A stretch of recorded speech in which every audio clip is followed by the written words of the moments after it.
add a little bit of salt. Now we are going to prepare the water-based dough. I put in some of the ghee inside here first. And water bit by bit, not all at one go.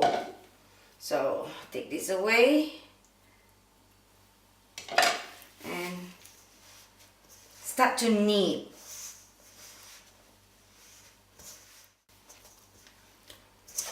You still can add more water in there.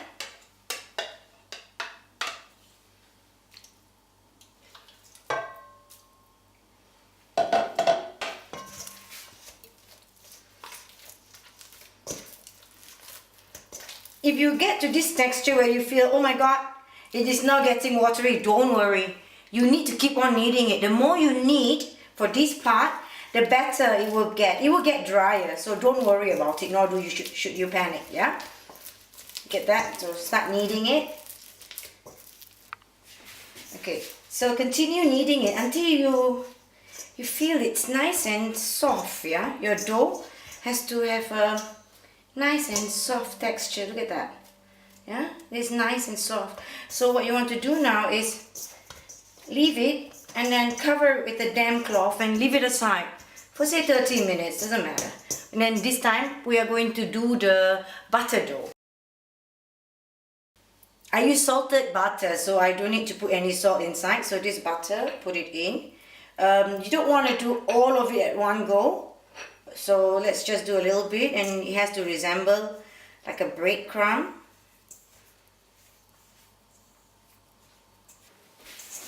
So knead it until you get to this kind of consistency. Yeah, it is a short crust pastry. So for this 180 gram of flour, I actually use not 50 gram of butter, but about 100 gram of butter. Yeah, but this is called butter. Try not to use your palm, rather your fingers to put them together. Yeah. Then what you do here is, after you get this, there's no water in here, yeah? So you start dividing it and make a ball.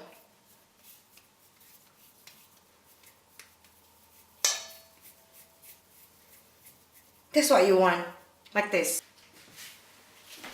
I made 3 equal parts, yeah? So this is the water dough and this is the butter dough. So the butter dough needs to be smaller than the water dough, so because it has to go inside, yeah? So you have 3 equal parts here, and then close it, leave it aside. Okay, we're gonna start doing it. Dust a little bit. What you want to do is you want to put it down here, and then roll it out a little bit. Take some flour here.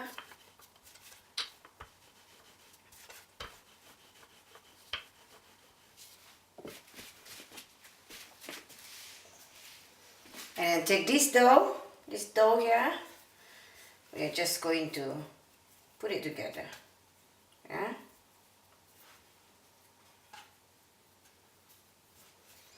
Now you have it here like this. What you want to do now is turn it and start rolling.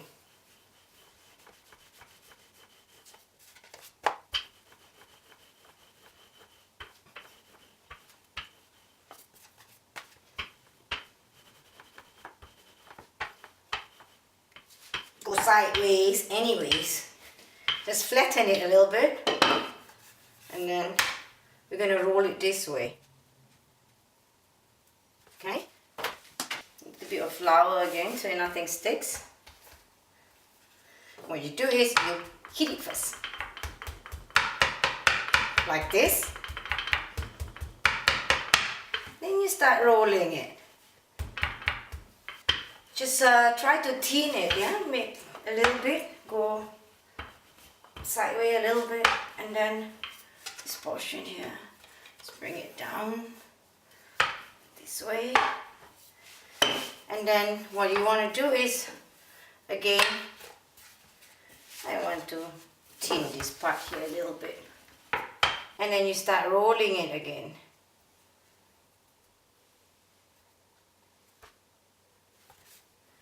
And when you get to this point, you stop. You can see it is nice and soft when you pressed it. Look at that.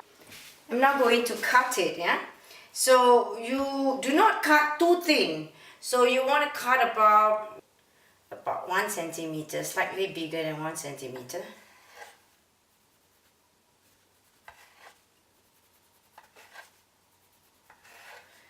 And this is how it should look like inside. Yeah? Looks nice.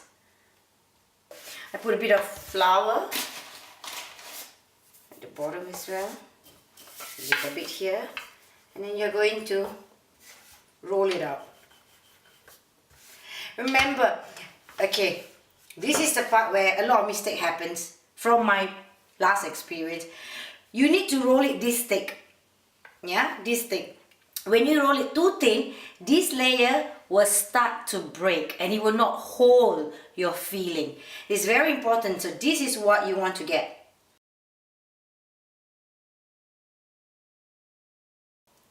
This is curry chicken and potatoes. Don't put too much, yeah, because you really need to be able to close it. So put it together and start pinching to close first. Then what you do is you pinch, push, push, pinch and push. If you do not know how to do this, it's not a problem. Just use a fork and then indent it so that it closes properly. That's how your curry puff should look like.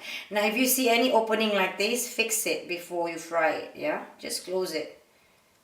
And then, if not, you know, you get all the oil seeping in and it's broken, and then you turn around and you tell me, Lisa, it doesn't work. Please, I learned by mistake too. Okay, let's make one more so we can see. I will show you the video how to make this curry puff. Sorry, the curry chicken. But seriously, it's not necessary to just have curry chicken inside there, yeah? If you like bolognese, for example, do it with bolognese. The only condition is the filling needs to be dry. It cannot be wet. That's the only condition. So if you're a vegetarian, then skip all this and just use maybe potato, peas, yeah? However, whatever form you like your vegetables to be inside there. So look at this. There we go. I learned this from my mommy, my grandma. Everybody, my family does it like this. Okay, check. See, open, close, close it. You must be careful because these are layered, yeah, and you must love what you do.